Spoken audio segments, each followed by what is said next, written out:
සුවිශේෂය Matthew 6 ගේ සිට 6 දක්වා සහ 16 සිට 18 දක්වා. මිනිසුන්ට පෙනෙන පිණිස ලෝකයා ඉදිරියෙහි ඔබේ පුණ්‍ය ක්‍රියා නොකරන්න බලාගන්න.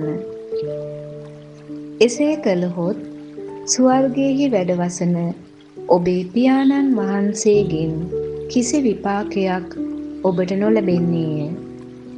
එබැවින් ඔබ දන් දෙන කල මිනිසුන්ගෙන් ප්‍රශංසා ලබන පිණිස ධර්මශාලාවලදීත් වීථිවලදීත් කෛරාටිකයන් කරන්නාක් මෙන් ඔබට පෙරටුවෙන් හොර නෑ නොපිබින්න.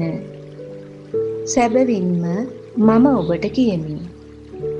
ඔවුන්ගේ විපාකය ඔවුන්ට දැනටම ලැබී ඇත. එහෙත් ඔබ දන් දෙන කල දකුණත කරන දෙය වමතට නොදැනේවා. ඒ දන් දීම රහසක්ව තිබිය යුතුය. එවිට රහසින් එය දකින ඔබේ පියාණන් වහන්සේ ඔබට ඵල විපාක දෙනසේක. ඔබ යාඥා කරන කල කෛරාටිකයින් කරන්නාක් මෙන් නොකරන්න.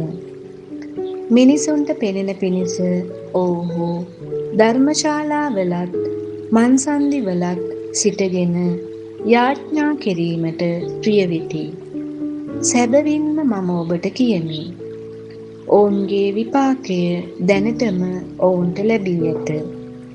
එහෙත් ඔබ යාඥා කරන කල ඔබේම ඇතුළු කාමරයට වැද දොර වසාගෙන අදෘශ්‍යමානව වසන ඔබේ පියාණන් වහන්සේට යාඥා කරන්න. එවිට රහසින් ඔබ කරන දේ දකින ඔබේ පියාණන් වහන්සේ ඔබට ඵල විපාක දෙනසේක. ඔබ උපවාස කරන කල කෛරාටිකයින් මෙන් දොම්නස් මුහුණු ඇතිව නොසිටින්න. තමන් උපවාස කරන බව මිනිසුන්ට පෙනෙන පිණිස ඔවුහු මුහුණු විරූප කර ගනිති. සැබවින්ම මම ඔබට කියමි.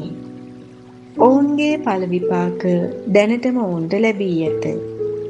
එහෙත් ඔබ උපවාස කරන කල හිස තෙල් ගල්වා මුහුණ සෝදා ගන්න. මෙසේ අදෘශ්‍යමානව වසන ඔබේ පියාණන් වහන්සේට මිස ඔබ උපවාස කරන බව මිනිසුන්ට නොපෙනේ.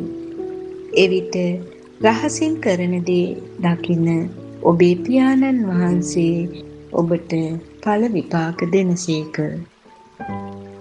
සමිදානන් වහන්සේගේ ශ්‍රී වාක්‍යයයි. ක්‍රිස්තුනි ඔබ වහන්සේට ප්‍රශංසා වේවා.